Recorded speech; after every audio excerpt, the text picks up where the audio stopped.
Sveiki, skatītāji! Šis ir podkāstu cikls Ilgtspējīgās pasaules – pārkustini Ķīpsalu. Šodien mēs runāsim par mikromobilitātes integrēšanu pilsētvidē. Šis podkāsts ir daļa no cikla Pārvietošanās nākotne Ķīpsala 2035, kur mēs iepazīstinām ar studentu izstrādātiem mobilitātes risinājumiem un kopā ar nozares ekspertiem diskutējam par ilgtspējīgu pilsētvidi, viedo mobilitāti un dzīves kvalitāti nākotnes pilsētā. Es esmu Sebastians, vides inženierijas students, bakalaurā 3. kursā, un ar mani šodien ir vēl 2 studentes. Iepazīstināt ar sevi. Es esmu Katrīne, 2. kursa vides inženierijas studenta Rīgas Tehniskajā universitātē. Un es esmu Justīna, mēs mācāmies kopā, un tas viss. Kā jūs jūtaties šajā podkāstā? Vai ir uztraukums? Nedaudz varbūt, jā. Pirmā reize. Ļoti neierasts formāts, kā sarunāties par šīm tēmām. Jā, tas gan. Bet jā, mēs runājam par mobilitāti. Mums bija pagājušajā semestrī integrētais starpdisciplinārais projekts. Vai jūs varat īsi pastāstīt, ko mēs tur mācījāmies un tā tālāk? Tātad šī kursa pamatdoma bija iedziļināties mobilitātes problēmās, tieši fokusējoties uz Ķīpsalu. Un tad katra grupa, mēs bijām pa 4, mums klāt vēl bija Telma, Līna un Anna, kuras diemžēl šodien netika, bet mēs kopā aplūkojām mobilitātes problēmas. Mēs izvēlējāmies mikromobilitāti, kas bija ļoti interesanti izvēle, ņemot vērā, kas nekad nebija par to tik dziļi iedomājusies, jo vienmēr domājot par ilgtspējīgu mobilitāti, mēs domājam par to, ka visiem ir jāstaigā ar kājām. Bet izrādījās, ka tā nav.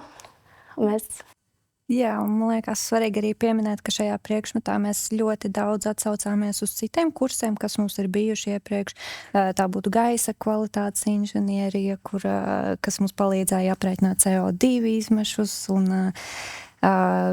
dažādi citi gan materiāla zinātnes, gan viedās energosistēmas. Viss tā kā nāca kopā un tajā projektā atsaucās viens uz otru. Un man šķiet tas arī tā būtiski. Vai jūs varat īsi pastāstīt skatītājiem, kas nezina, kas ir mikromobilitāte? Mikromobilitāte ir šie sīkie pārvietošanās līdzekļi. Te būtu elektroskūteri, elektrovelosipēdi, kas ir parādījušies mūsu sabiedrībā gan nesen. Jā, tā nepareizā definīcija. Man te tieši rakstīts, tāpēc es domāju, kā jūs pašas definētu. Te ir kā neliela viegla transporta līdzekļu izmantošana īsiem braucieniem pilsētvidē, kas parasti pārvietojas ar ātrumu līdz 25 km/h. Bet tie tūliņi, man liekas, brauc ātrāk, ne? Jā, man liekas, ka arī Bolti brauc ātrāk. Jā, var braukt ātrāk. Turpats man šķiet, ka var uzlikt to ierobežojumu. Okay. It kā nav ieteikts, jo tas nav īpaši droši, bet... Jā. Kāda jums ir pieredze ar nedrošību braucot ar mikromobilitāti? Jā, es esmu braukusi vienreiz ar skūterīties. Tieši pamēģināju pēc tā, ka mēs pabeidzām šo kursu darbu. Un es sapratu to, ka visticamāk, kamēr netiks sakārtot infrastruktūra un ceļu segums, tikmēr es laikam neizvēlētos šos transporta līdzekļus, jo braucot, tev liekas, ka tu tiešām vari tā kā kaklu nolaust un ka viss ir traki, jā. Šo mēs ievērojām arī veicot sabiedrības domu izpēti. Paldies.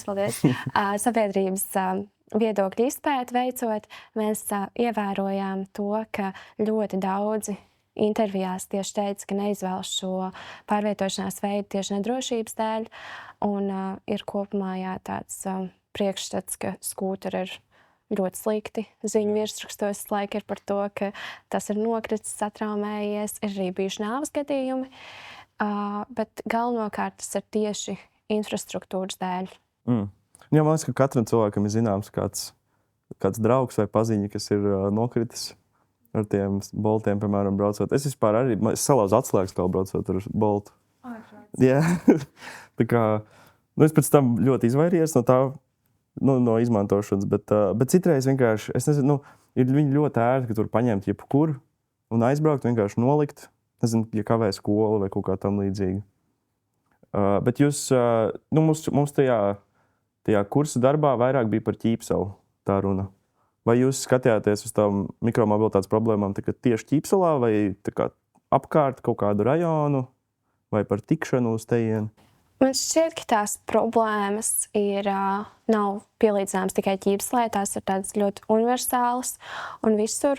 Mēs gan vairāk pētījām nokļūšanu uz Ķīpsalu, piemēram, no Rīgas centra vai no Pārdaugavas, tieši šos savienojumus kā Vanštiltu vai arī Pārdaugavā pāris Dunas kanālam arī to savienojumu. To, kas būs, tas velo tilts gāja. Jā, to mēs arī pētījām, bet arī esošo infrastruktūru jau apskatījām. Bet arī tieši Ķīpsalā, piemēram, nokļūšanu.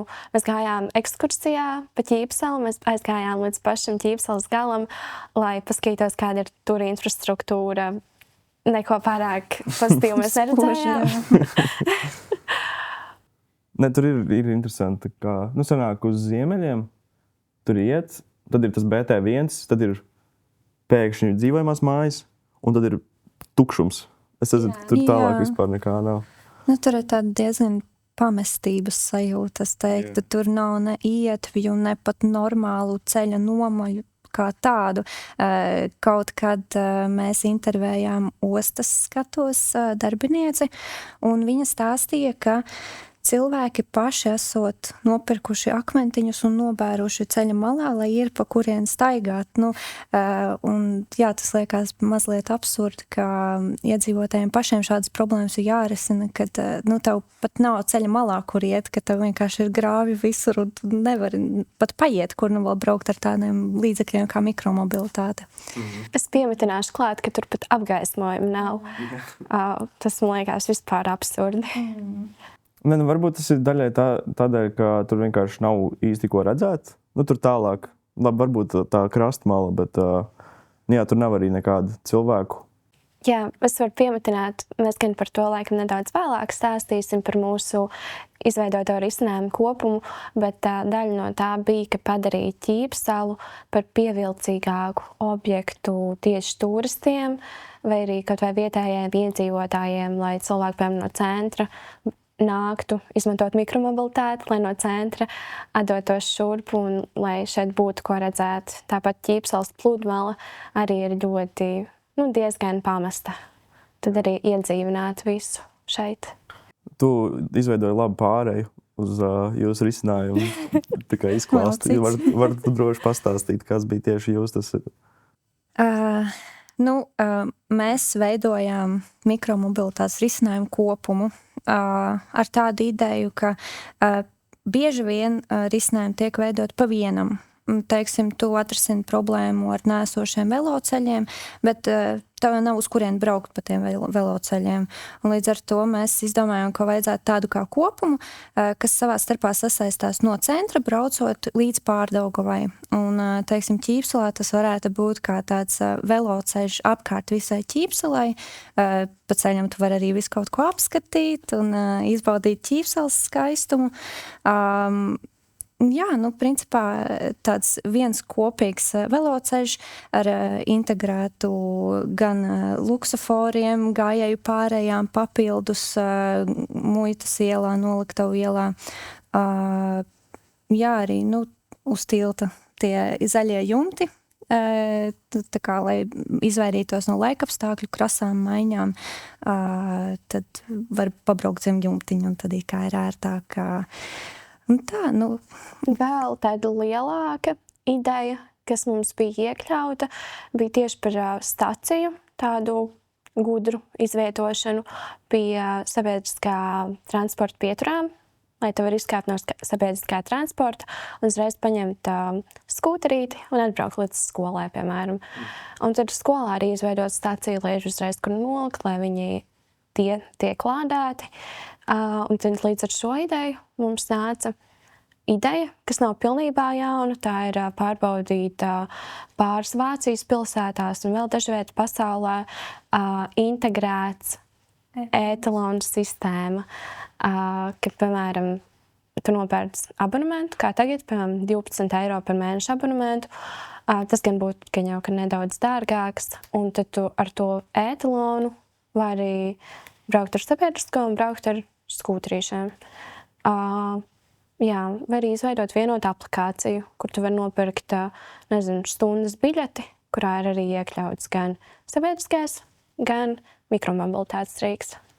Jā, to mēs arī uzsverām kā vienu no būtiskajiem faktoriem, kāpēc tik maz tiek izmantota mikromobilitāte, ka pirmkārt tas ir vairākās lietotnēs, līdz ar to tas nav īpaši parocīgi, ir grūtāk arī cilvēks informēt par šādu opciju, ka tu vari izmantot to skūteri un jā, tas risina to pēdējās jūdzes problēmu tieši no sabiedriskā transporta pieturām nokļūt līdz sev interesējošām ēkām, vietām.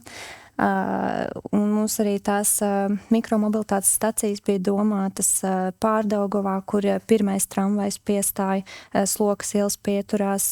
Tas arī tomēr ar kājām ejot sanāk 15 minūšu gājiens, ko var nogriezt uz aptuveni 7. Mazāk, noteikti mazāk. Uz pusi vairāk. Jā. Kā tur var pabraukt? Tā. Šis arī risinātu to cenas problēmu, jo lai arī man šķiet, ka mēs šodien skatījāmies, ka Bolts un Raids ir 22 centi minūtā, un tad vēl ir tā 20 centu maksa par to, ka tu uzsāc braucienu.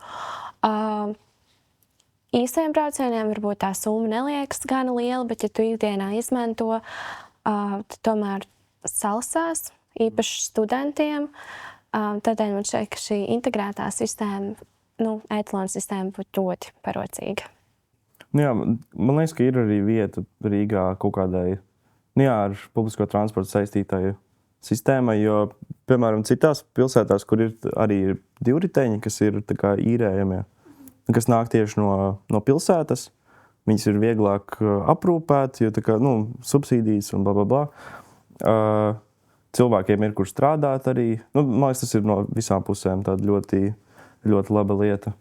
Varbūt jautājums jums vajadzētu ķiveres tiem Boltiem likt klāt? Tā kā, ka tev ir jāuzvelk ķiveri, lai viņi brauktu. Tas būtu drošāk, bet man šķiet, ka tas atkal pazaudētu nedaudz sabiedrības interesi. Bet un arī, labi, saprotu, galva ir vairāk jāsargā, bet varbūt arī ceļu sargus, alkoņu sargus. Jā, pilno komplektu. Jā, blakus. Tā ar visu. Jā, tas arī bija jūs, tas risinājuma tā kā kopums? Vai bija kaut kāda vēl saskāroties kādām problēmām? Mēs iedziļinājāmies dziļāk, mēs izveidojām karti ar punktiem, kur tieši vajadzētu viedos luksusforus, lai uzlabotu satiksmi arī pāri tam pašam Vanšu tiltam, kas ir Rīgas lielais sāpju punkts. Par to mēs dziļāk nerunāsim šodien. Bet jā, mēs, protams, iegājām dziļāk šajā tēmā. Bet, laikam, svarīgākais ir pārliecināt sabiedrību, ka tas ir normāls pārvietošanās veids, ka tas nav kaut kā pašlaik tas ir gan jauns, bet iedrošināt, izmantot, un to mēs varam izdarīt tikai ar drošu infrastruktūru. Jā, taisnība. Un tā vecāki cilvēki mazāk izmanto šitos mikromobilitāti. Jā. Un kādēļ to varētu? Mēs projekta ietvaros ļāvām izmēģināt pirmo reizi braukt ar skūteru, un tā bija sieviete ap 40, 50 gadiem, un pēc brauciena bija par to, ka liekas viss nedrošs, skūters liekas ļoti nestabils, un tieši, ka labāk pārvietotos tad ar velosipēdu vai ar e-velosipēdu, bet Latvijā nav tāda iespēja izīrēt. Ir tie raidi, rollerīši. Es nezinu, kā viņi skaitās it kā elektrovelosipēdi, bet laikam tur nav mīšanās iespējas. Bet viņi arī tie ir tādi ļoti zemi. Un tā, ka Latvijā arī vajadzētu velosipēdus un e-velosipēdus. Es domāju, ka tas rosinātu tieši arī vecākus cilvēkus izmantot. Un arī tad lielāka daļa no sabiedrības izmanto tos divriteņus, mazāk cilvēku brauktu mašīnām, vairāk būtu pieprasījums pēc tās infrastruktūras un tā. Bet varbūt jums ir, nezinu, kādas atsauksmes bijušas no ekspertiem vai lietas, ko jūs gribētu paprasīt ekspertiem par jūsu ideju, kā to varētu uzlabot? Nē, man droši vien interesētu, vai šie mikromobilitātes pakalpojumu nodrošinātāji plāno kaut kādus ziemas periodu, ziemas sezonas rīkus ieviesti, jo tā problēma arī mums bija saprast, ko tad darīt ziemā. Jo ziema mums nav īsts gada laiks, tie ir vismaz 2-3 mēneši, kuru laikā tad šī mikromobilitāte ir, ja ne ļoti ierobežota, tad pavisam noņemta. Un tad man interesētu, kas ir tas plāns, varbūt kādam ir kāda ideja bijusi par to, ko varētu darīt ziemā. Jā, paldies, un tad jau tiekamies pēc brīža ar Kārli Valteru.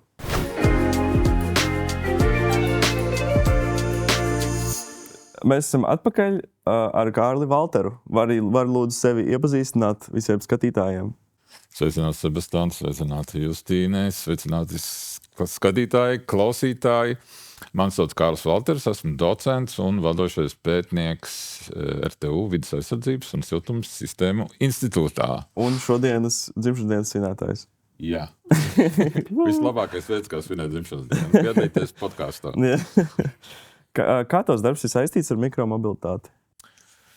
Mans darbs šobrīd mazāk saistīts ar mikromobilitāti, bet es pats cenšos pārvietoties ar kājām, ar sabiedrisko transportu, kas nav mikromobilitāte, bet arī ir draudzīgāk vidē nekā pārvietoties ar personīgā autonīti. Sevišķi es redzu, ka daudz cilvēki brauc ar automašīnām, kur ir viens cilvēks, tikai vadītājs, tad bez pasažieriem. Tas ir arī tāds faktors. Bet es arī klausījos studentu prezentācijas šajā projektā, kas bija ļoti interesants. Un man, protams, ir arī savas domas un arī jautājumi, par kuriem mēs arī varētu parunāt. Varbūt ar īsi pastāstīt tos savas domas, kas radās skatoties tās prezentācijas. Pirmkārt, man bija prieks un lepnums, ka studenti gan tik atraktīvi prot pastāstīt par savām idejām. Es redzu acīs to dzirkstī, ka viņi interesē. Viņi saprot, ka tas viņi runā par nevis kaut kādām abstraktām zinātniskām idejām tikai, bet par savu nākotni, par to, kāda būs mūsu pilsēta nākamajos 10, 20 vai 30 gados. Un arī no zinātniskā viedokļa daudz idejas interesantas.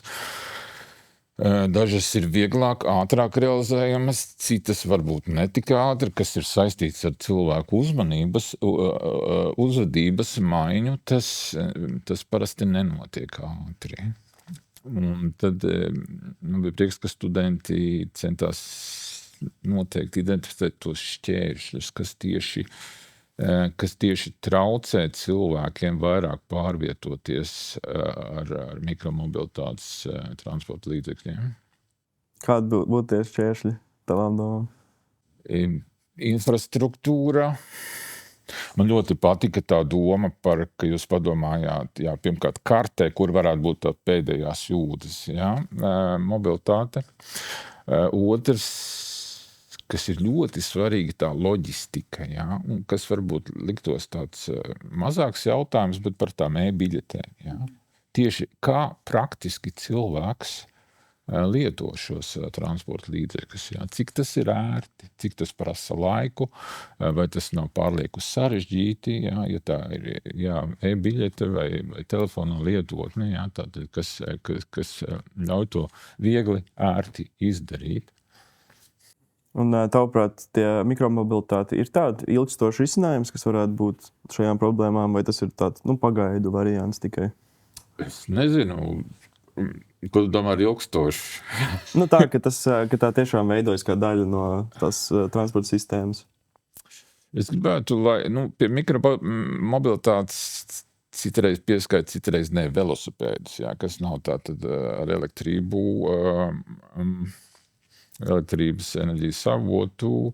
Interesanti, kas tātad ir, es pajautāšu tev, kas ir visiem transporta veidiem ir nepieciešama enerģija, vai ne? Gājējiem un cilvēkiem, kas pārvietojas ar velosipēdu, kas ir enerģija, ko viņi izmanto? Sava enerģija.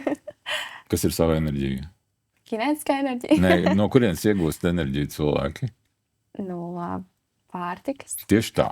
Un interesanti, ka ir izpētīts, ka cilvēku organisms pārvērš enerģiju, ķīmisko enerģiju, kas ir pārtikā, kinētiskā enerģijā, piemēram, braucot ar velosipēdu, efektīvāk nekā vairums mehānisku transporta līdzekļu. Tā ir skaitā skūteri, kur izmanto baterijas un tam līdzīgi. Tad vairāk ir jāfokusēs uz gājējiem, velosipēdiem. Skūteri precīzi nepateikšu, bet ir diezgan jauns pārvietošanās līdzeklis. Tas parādījās tomēr salīdzinoši nesen. Velosipēdiem ir jau vairāk 100 gadu. Ja? Un es domāju, ka tas arī nekur nepazudīs. Par drošību arī, protams, tas ir jautājums par ziemas mēnešiem, garajiem, drūmajiem, tumšajiem, augstajiem, slapjajiem ziemas mēnešiem Latvijā un Rīgā. Kad es mācījos doktorantūrā Stokholmā, mums bija kāds profesors, kuram bija jau tuvu pie 90 gadu ievērojams vecums, un viņš brauc ar velosipēdu uz darbu, tā skaitā ziemā. Un tad mēs, viņa kolēģi, viņam uzdāvinājām vismaz ķīveri. Runājot par ķīverēm, to jau arī, jūs zināt, ir trendi, jā, kas ir stilīgi. Jā. Ķīveres arī var padarīt stilīgas, jā, gan pēc dizaina, pēc formas, funkcionalitātes, protams, drošība pirmajā vietā, bet arī ir dažādām uzlīmēm, krāsojumu un tādām lietām. Jā. Un arī padarīt atraktīvu arī pārvietošanos ar elektroskūteriem, ar velosipēdu. Censties mainīt to uzskatu, ka prestiži un stilīgi ir vienam sēdēt lielā melnā džipveidīgā mašīnā sastrēgumā. Ja? Uz to, ka ir zināms, ka sevišķi sastrēguma stundās nokļūt no vienas pilsētas nomalas cauri centram uz otru ir daudz ātrāk nekā ar automobīli. Jā. Jā. Un laiks ir vislielākā vērtība, kāda mums ir. Un vēl veselība arī, protams. Jā. Es varu piemetināt klāt, ka veicot intervijas, viena RTU studenta pateica, ka pēc studijām, kad beidzas lekcijas, viņa paņem šo elektroskūteri, aizbrauc līdz Nacionālā teātra pieturē un tad kā piekšā sabiedriskajā. Tādēļ, ka ap 5 pīķu stundās Vanšu tilts ir tik pilns, ka ir daudz vieglāk ar skūteri aizbraukt līdz Nacionālajam teātrim. Jā, tā mašīna izmantošana ir vairāk kā tāda prestiža lieta Latvijā. Man liekas, ka citur, varbūt ir vairāk komentāru par citām valstīm, bet manuprāt, Latvijā tas ir diezgan tā izplatīti. Ka... Kopenhāgenā tā ir pārtikusi valsts. Dānija ļoti pārtikusi valsts. Kopenhāgenā apmēram 60% cilvēku pārvietojas ar velosipēdiem. Tā skaitā ir arī velosipēdi, kur var,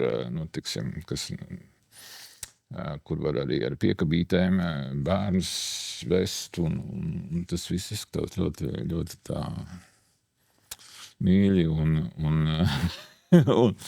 un tur tas ir pats par sevi saprotams, ka pirmā izvēle ir velosipēds. Tas ir tā, kā mēs pārvietojamies. Tur var redzēt vīriešus uzvalkos un ar kaklasaitēm, droši vien bankas darbiniekus, kas brauc ar velosipēdu uz darbu. Un tas ir normāli. Jā. Tur uzskata, ka automašīna ir, lai pārvietotos no punkta A uz punkta B. Ja mums ir jābrauc uz vasaras māju, vai mums jābrauc, teiksim, uz jūru, vai mums ir jābrauc kaut kur tālāk. Jā, interesanti, kā to varētu mainīt vispār Latvijā. Es šķiet, ka ļoti liela problēma ir arī mūsu laikapstākļi. Tomēr, ka mums ir tā ziema, un tad nav iespējams ar velosipēdu īsti normāli pārvietoties. Ka ir dažas lietas, kuras tomēr nevar mainīt. Jā. Tas, laikam, jā, man tie ir arī pie diskusijas pierakstīts ziema un skarbie laikapstākļi. Kā vispār varētu pielāgot to mikromobilitāti tieši ziemai? Es varu padalīties ar pāris idejām. Es gribu, lai jūs man palīdzat saprast, vai tas ir iespējams. Ar kurspietunēm, pētot šo projektu, mēs redzējām gan velosipēdus ar lielajām ziemas riepām, un mēs redzējām arī tādus rīkus, kur ir slēpes priekšā. Aha. Pilsētā, vai tas ir iespējams, vai tas būtu droši? Iespējams, tas ir jāpārbaudā.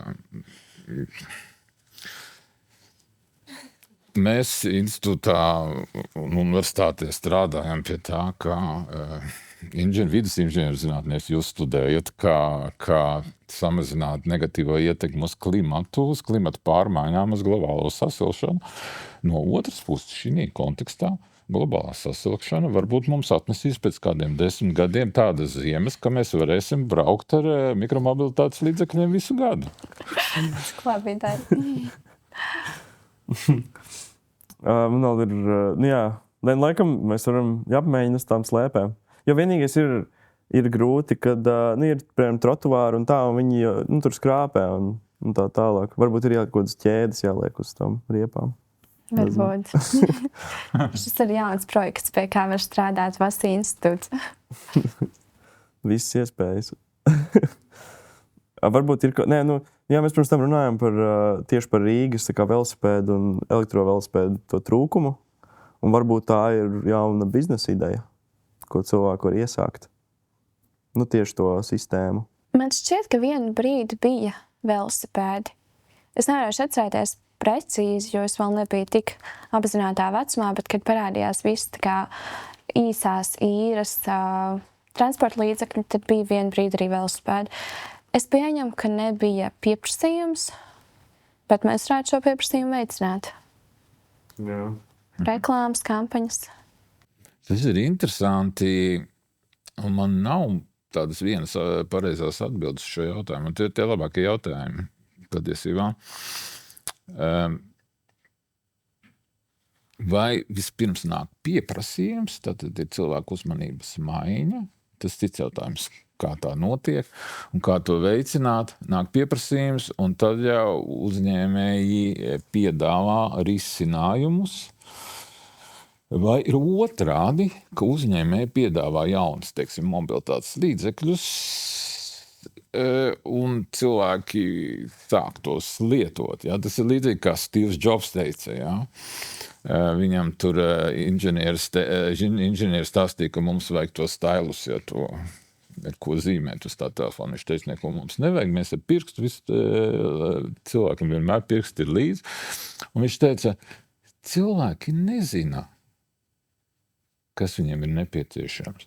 Mēs viņiem parādīsim, kas viņiem ir nepieciešams. Un tā rodās inovācijas, tā rodās jauns piedāvājums, jauni produkti un jauns arī līdz ar to uzvedības maiņa. Varbūt, ka tas ir cits veids, kā to darīt. Jā, es piekrītu. Labs jautājums. Kurš zina atbildi? Un kas jums šķiet visinteresantākais strādājot pie šiem jautājumiem un pētot? Vispār sākot jau ar to, ka ļoti interesanti ir iedziļināties tēmā, par kuru iepriekš vispār neesmu domājis.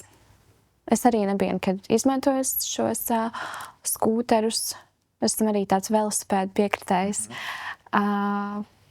Interesantākais sāku vispār iedziļināties jaunā tēmā un rākt dziļāk un dziļāk. Un viens ļoti interesants fakts, kas man ļoti ir pieķēries, ir, ka ja ik viens no mums vienu reizi dienā izmantotu mikromobilitātes rīku, nevis citus, tad mēs varētu samazināt CO2 apjomus par 62%. it kā liekas tāds ļoti mazs paradumu maiņa. Piemēram, šodien braucot mājās, nevis aizbraukt. Labi, tas tā nestrādā, jo automašīna ir šeit. Bet, braucot mājās, izmantot mikromobilitāti. Un ja mēs katrs tā izdarītu vienreiz dienā, tad jā, ir iespējams tā kā tik ļoti mainīt šos, jā. Jā, interesanti.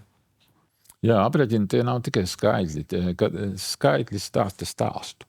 Un vispār zinātnē es uzskatu, ka svarīgs ir stāsts. Jā, nav tā, ka zinātnieki tikai sausi fakti, loģika tikai. Jā, protams, tas līmenis tehniskais sevišķi inženierzinātnēs ļoti svarīgs. Bet arī paskatīties uz to lielo bildi un arī kāds ir stāsts. Ja, tad, kāpēc mēs to pētām? Un ko nozīmē tas, ko mēs izpētām? Ja, kāda ir ietekme? Ja, kāda ir potenciāli? Kas varētu mainīties pasaulē ar mums? Kāds labums sabiedrībai? Tas, ko zinātnieki dara. Un tāpēc arī ļoti priecājos par šo podcastu, ka stāstīt cilvēkiem, ko studenti dara, ja, ko studenti mācās, ko studenti domā, ko pētnieki dara, ja, un lai cilvēks saprast, jā, kāpēc tas ir nepieciešams un ka tas ir svarīgi. Jā, man liekas, ka īpaši mūsu Vasī vidas inženierijas tā joma bija tā skola izstāde, kur nāk vidusskolnieki, skatīties, kur viņi ies tālāk studēt. Un visi, kas gāja garām, kas ir vidas inženierija, ko jūs tur darat, tā kā baigi cilvēki nezina nemaz, kas tas ir. Un man liekas, šis ir tāds labs veids, kā es to... ļoti daudz reizes esmu saņēmis komentārus, ka pasakot, ka es mācos vidas inženierijā, ka cilvēki domāja, ka tie ir dārznieki. Yeah. Tā kā, jā, tā kāda apziņas veicināšana. Jā. Mēs esam nonākuši līdz nobeiguma jautājumiem. Pirmais jautājums ir no pagājušā podkāsta, kur bija Sofija un Kristiāna, un viņi stāstīja par ūdens transportu. Viņām tā ideja bija no tā kā Rīgas dienvidiem, pa Daugavu. Es aizmirsu, kas tur ir pa rajonu. Bet no turienes līdz pat Sarkandaugavai, līdz Sarkandaugavai tāds tā kā pa diagonāli. Tā pa Daugavu. Un viņu jautājums bija, vai jūs izmantotu šādu transportu? Es varu atbildēt ar to, ka tas īsti, varbūt, lai aizbrauktu līdz jūrai. Tas nav manā ikdienas maršrutā, bet es noteikti gribētu izmēģināt. Un ja man kādreiz sanāktu, ka tas ir manā maršrutā, tad noteikti. Es arī sevišķi būtu glābšanas laivas tur. Un man ir jāpaturpina šis nākamam podkāstam, vai jums ir kāds jautājums, ko jūs gribētu uzdot nākamajiem viesiem, kas nāks? Par mikromobilitāti, par vispārīgi? Es pajautātu, izstāstīs to vienkāršiem vārdiem. Tas ir viens. Otrs, pajautāt, vai par elektrisko transportu ir domāt, tomēr katrs, ikviena, visas tehnoloģijas, tām tomēr ir negatīva ietekme uz vidi un klimatu. Jā.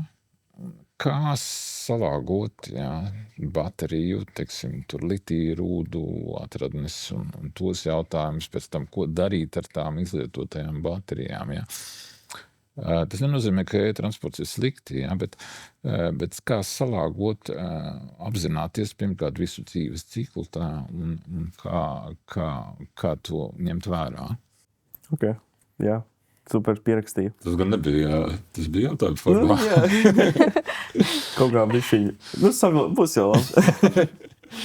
Jā, paldies skatītāji, ka jūs skatījāties. Paldies Kārlim, paldies Justīnai un Katrīnai, kas ir mums aiz kameras. Tiekamies nākamajā sērijā.